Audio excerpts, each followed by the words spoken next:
Hi there, ये virtual university की final term की सॉल्व पेपर सीरीज की वीडियो है। कंप्लीट सीरीज इस चैनल के ऊपर अपलोड की जा रही है और आज की वीडियो के अंदर आपको MGT 504 organization theory and design के फाइनल टर्म के सॉल्व एमसीक्यूज करवाए जा रहे हैं और कोशिश की गई है जितने भी सॉल्व एमसीक्यूज हैं इनके आंसर्स आपको करेक्टली प्रोवाइड किए जाएं और अगर आप इनको खुद से मैच कर लें आपके लिए और भी बेटर होगा। इससे आपकी प्रैक्टिस भी होगी और अगर इसके बाद भी कोई मिस्टेक होती है वो भी आपके सामने आएगी। इसमें सबसे पहला ये कि मॉडर्न मैनेजमेंट प्रिंसिपल्स की एमर्जेंस के साथ जो बाउंड्रीज हैं डिपार्टमेंट्स के दरमियान और ऑर्गेनाइजेशंस के दरमियान वो क्या बन रही हैं, वो फ्लेक्सिबल बन रही हैं। उसके बाद ये कि इनमें से कौन सा जो है वो सिंपल है और स्टेबल है, जहां पर ऑर्गेनाइजेशन के अंदर बहुत कम जो है वो डिपार्टमेंट्स होंगे हो सकते हैं और मैकेनिस्टिक स्ट्रक्चर है वो है लो uncertainty environment.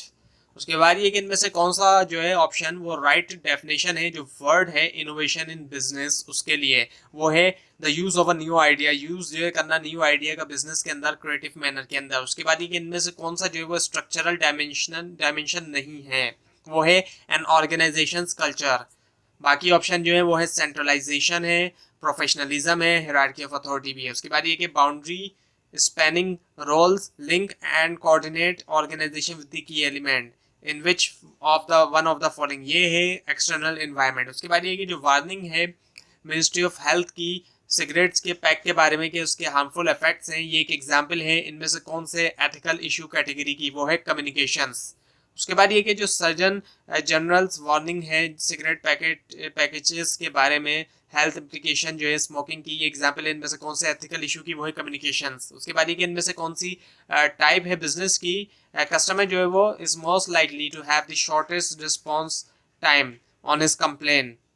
Shortage response time होना कंप्लेन के ऊपर, वो है सर्विस ऑर्गेनाइजेशंस। उसके बाद ये कि कौन सी स्टडी प्रूव करती है एक माइलस्टोन जो है वो उसने प्रूव किया है माइलस्टोन जो है वो हिस्ट्री मॉडर्न मैनेजमेंट के अंदर, वो है हॉथॉर्न स्टडीज। और उसके बाद ये कि किसने प्रपोज किया साइंटिफिक मैनेजमेंट को, इनमें से किसने किया, सो वो है फ्रेडरिक टेलर।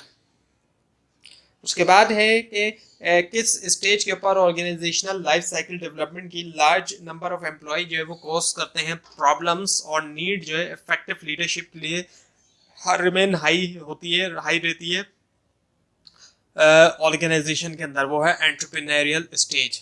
उसके बाद ये one of the most significant changes, जो एक सिग्निफिकेंट चेंज है एक्सटर्नल एनवायरनमेंट में आज के बिजनेस वर्ल्ड के लिए, वो क्या है, ग्लोबलाइजेशन। उसके बाद ये which one of the following, इनमें से कौन सा जो है वो उसको आइडेंटिफाई किया गया था as most efficient organizing system, जो है मैक्स वेबर ने किया था, वो है ब्यूरोक्रेसी। और उसके बाद ये कि पॉपुलेशन इकोलॉजी व्यू के मुताबिक कौन से फैक्टर डिटरमाइन करते हैं सर्वाइवल के बारे में और फेलियर के बारे में ऑर्गेनाइजेशंस की, वो है चेंजिंग एनवायरनमेंट।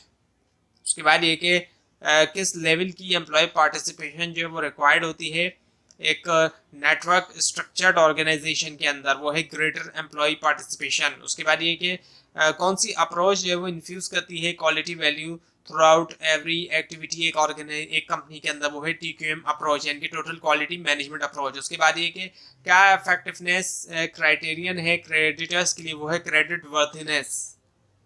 उसके बाद ये कि इनमें से कौन सा जो है रिक्वायर करता है यूज करना स्टैंडर्ड मेथड जो है वर्क प्रोसेसिंग के और फाइंड करना एक बेस्ट वे जो है जॉब करने के लिए, वो है साइंटिफिक मेथड। और उसके बाद ये ETI स्टैंड्स फॉर, ये एक एब्रीविएशन, इसकी फुल फॉर्म है इलेक्ट्रॉनिक डेटा इंटरचेंज।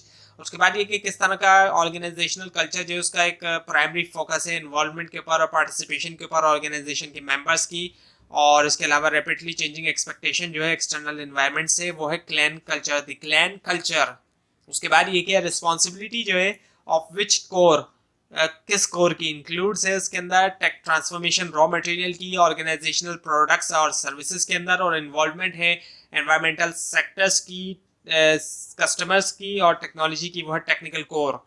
उसके बाद ये कि इनमें से कौन सी जो है ऑर्गेनाइजेशन स्ट्रक्चर जो है वो प्रेफर किया था चेयरमैन ने माइक्रोसॉफ्ट के, बिल गेट्स ने, व्हेन ही चेंज, जब चेंज किया कंपनी स्ट्रक्चर को और क्रिएट किया 8 न्यू डिविजन्स को to give his managers unprecedented authority देने के लिए मैनेजर्स को, तो ताकि रन किया जाए चीज़ों को एज दे फील बेस्ट, जैसा वो बेहतर समझे, ये है डिविजनल स्ट्रक्चर। उसके बाद ये कि इनमें से कौन सी IT एप्लीकेशन सपोर्ट है डिसीजन मेकिंग में हाईएस्ट मैनेजमेंट लेवल के ऊपर, वो है एग्जीक्यूटिव इंफॉर्मेशन सिस्टम, यानी कि EIS। उसके बाद ये कि इमरान जो है वो एक जनरल मैनेजर है रेस्टोरेंट के अंदर।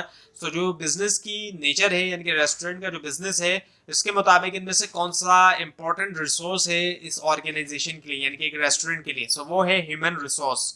उसके बाद ये कि इनमें से कौन सी जो है टाइप्स है कल्चर की। पर्सनल इन्वॉल्वमेंट जो तमाम ऑर्गेनाइजेशन मेंबर की रिमेन्स समवट लोअर लोअर रहती है as compare to other type of culture, and culture centralization remain high और हाई रहती है सेंट्रलाइजेशन। ये है bureaucratic culture, the bureaucratic culture. उसके बाद ये कि इनमें से कौन सा जो है राइट है फॉर दोस एक्शन, उन एक्शन के लिए जो कि परसीव किए जाते हैं अनएथिकल, और करता कौन है अनएथिकल, परसीव कहाँ किए जाते हैं, सोसाइटी के अंदर। सो ये है नॉट नेसेसरीली इलीगल। उसके बाद ये कि इनमें से कौन सा जो है वो मोस्ट कॉमन टाइप है ऑर्गेनाइजेशनल स्ट्रक्चर की स्मॉल और मीडियम साइज कंपनी में, वो है फंक्शनल स्ट्रक्चर। उसके बाद ये कि किस स्टेज के ऊपर ऑर्गेनाइजेशनल लाइफ साइकिल डिपार्टमेंट की रेड टेप क्राइसिस जो वो पर्टिनेंट होते हैं ऑर्गेनाइजेशन में, वो है फॉर्मलाइजेशन स्टेज। उसके बाद इनमें से कौन सा जो है वो ऑप्शन जो है वो सेट ऑफ वैल्यूज है, गाइडिंग बिलीव्स है, अंडरस्टैंडिंग है, वे ऑफ थिंकिंग है जो कि शेयर करते हैं मेंबर्स ऑर्गेनाइजेशन के और टॉट किया जाता है न्यू मेंबर्स को एज करेक्ट, वो है कल्चर। उसके बाद ये कि जब एक नई ऑर्गेनाइजेशन क्रिएट होती है सो जो एम्फेसिस होता है टाइम के ऊपर प्राइमरीली रिमेन रहता है क्रिएट करने के ऊपर न्यू प्रोडक्ट और सर्वाइविंग जो है मार्केट प्लेस में। सो क्या नेम है इस स्टेज का ऑर्गेनाइजेशनल लाइफ साइकिल डेवलपमेंट में, वो है एंटरप्रेन्योरियल स्टेज। उसके बाद एक इनमें से कौन सा स्ट्रक्चर ऑफर करता है फ्लेक्सिबिलिटी ऑर्गेनाइजेशन को in terms of having structural variation में, और बेस्ट सूट होता है ऑर्गेनाइजेशन के लिए रैपिडली चेंज इन्वायरमेंट में, वो है हाइब्रिड स्ट्रक्चर। उसके बाद ये कि जो लैक ऑफ क्लैरिटी होती है कि क्या होगा फ्यूचर के अंदर, वो जाना जाता है इनमें से किस ऑप्शन के तौर पे, अनसर्टेनिटी के तौर पे। उसके बाद ये कि इनमें से कौन सा फैक्टर जो है वो बहुत ज़्यादा इंपॉर्टेंट हो सकता है इम्प्लीमेंटेशन के लिए TQM अप्रोच ऑर्गेनाइजेशन के अंदर। सो इसके जवाब है ऑल ऑफ द गिवन जितने भी दिए गए हैं कि training of employ for quality enhancement भी है, empowerment of employ for quality enhancement भी है, उसके अलावा trust on employ for quality enhancement भी है। All of the given options इसका आंसर है। इसके बाद ये कि इनमें से कौन सा जो है वो पार्ट नहीं है, हिस्सा नहीं है इकोलॉजी चेंज का, वो है ओरिएंटेशन। बाकी ऑप्शन है रिटेंशन, सिलेक्शन वगैरह। उसके बाद ये कि जो बेस्ट वे है अंडरस्टैंड करने का एक्सटर्नल एनवायरनमेंट को with respect to and individual organization, वो है कि अंडरस्टैंड किया जाए कि इनमें से कौन सा जो है वो फैक्टर, सो वो है analysis of its own domain, उसकी अपनी डोमेन का analysis with in external sectors.